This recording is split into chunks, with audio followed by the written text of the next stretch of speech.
My Federalism Project will be on minimum wage. Introduction. Minimum wage represents dual federalism because the state and federal government both have the power to create their own minimum wage, and they don't have to be the same. In 1938, Congress created the national minimum wage under the Fair Labor Standards Act.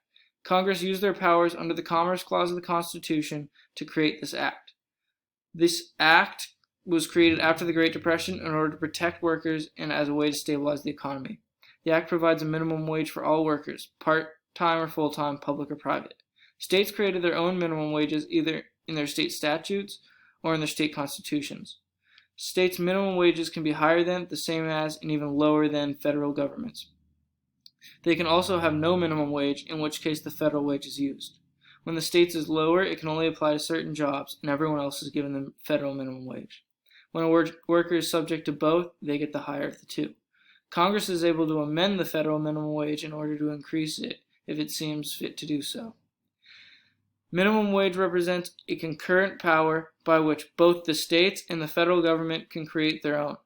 This is the best possible way for the minimum wage to exist because it allows workers in all states to be protected from being undercut on wages, while states that are more expensive to live in can compensate workers accordingly. Under the Constitution, the due process clauses of the 5th and 14th Amendment make minimum wage constitutional. The Supreme Court had argued at first that the minimum wage was unconstitutional because it violated the freedom of contract guaranteed under the due process clause. But in later cases, the court ruled that minimum wage is constitutional under the clause because it protects the liberty of the workers. Concurrent powers in play. Minimum wage represents a concurrent power, or a power shared by the federal government and the states. Both states and the federal government can independently create a minimum wage. This means that Congress can and has created a minimum wage for the entire country, and at the same time, states can and most have created their own minimum wage for their citizens. A worker must be paid the higher of these two wages if both apply to them. Supreme Court decisions. The first is Adkins v. Children's Hospital. In 1918, Congress created a minimum wage for women and children working at the District of Columbia Children's Hospital. The hospital filed an injunction that was denied by a trial court. The Supreme Court had to decide if this minimum wage violated the Due Process Clause of the 5th Amendment. The court ruled that the minimum wage was unconstitutional because it went against the employer's and employees' right to contract. This means that the minimum wage interfered with the ability of both sides to bargain and create the terms of their agreements how they desired. The agreement in this case was their wages. The second case, West Coast Hotel Company v. Parrish. Elsie Parrish worked for the West Coast Hotel Company and was paid less than the minimum wage at the time, which was $14.50 for a 48-hour work week. She sued the company for the difference between what she was paid and the minimum wage. In a 5-4 split decision, the court ruled that the minimum wage law did not violate the Due Process Clause of the 14th Amendment. It argued that the state can use its police powers in order to restrict the right to contract because employers had the upper hand in contract making. This case overruled Adkins v. Children's Hospital, and it ruled against the freedom of contract. The final case, U.S. v. Darby. In this case, the Supreme Court had to decide if the current act, which guarantees a minimum wage, the Fair Labor Standards Act, was unconstitutional due to the Commerce Clause. Under the Commerce Clause, the court ruled that the act was constitutional and that Congress could regulate working conditions because bad working conditions can have a negative effect on interstate trade. The court affirmed that interstate trade can neither be enlarged nor diminished by the exercises or non-exercise of a state power. Pros and cons of the federal government running minimum wage.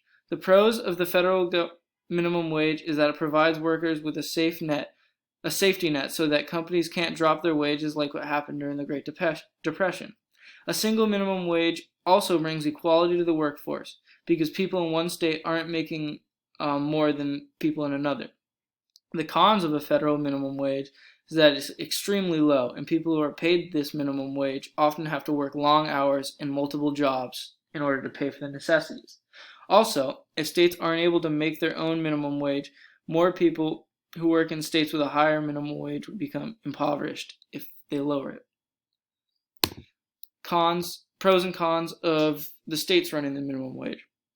The pros of having the states regulate the minimum wage is that it allows states which are more expensive to live in to increase the minimum wage so workers who live there can make enough money to live. States can also allow more localized governments to set their own minimum wage, which helps people in more expensive places. The cons are that it's unfair to workers in another state which has a lower minimum wage. The rebuttal from somebody might be that the federal minimum wage is unconstitutional because Congress doesn't have the right to regulate intrastate trade under the Commerce Clause. It can be argued that wages are an intrastate affair and therefore shouldn't be regulated by Congress. These critics argue that states should be the ones to decide on minimum wage and that every state should create one. And finally, my stance. While the minimum wage is fantastic, it must be increased in order to protect workers in certain industries. Many people aren't able to live off the $7.50 an hour, which is the current federal minimum wage. So they have to work multiple jobs to afford the necessities. In order for this to happen, Congress must amend the current Fair Labor Standards Act and increase the wage. States should also help by increasing their own minimum wages in order to better represent how much it costs to live there.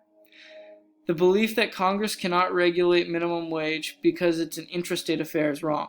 The wages of the people directly affects trade internationally and between states, putting it within Congress's powers under the Commerce Clause. Thank you.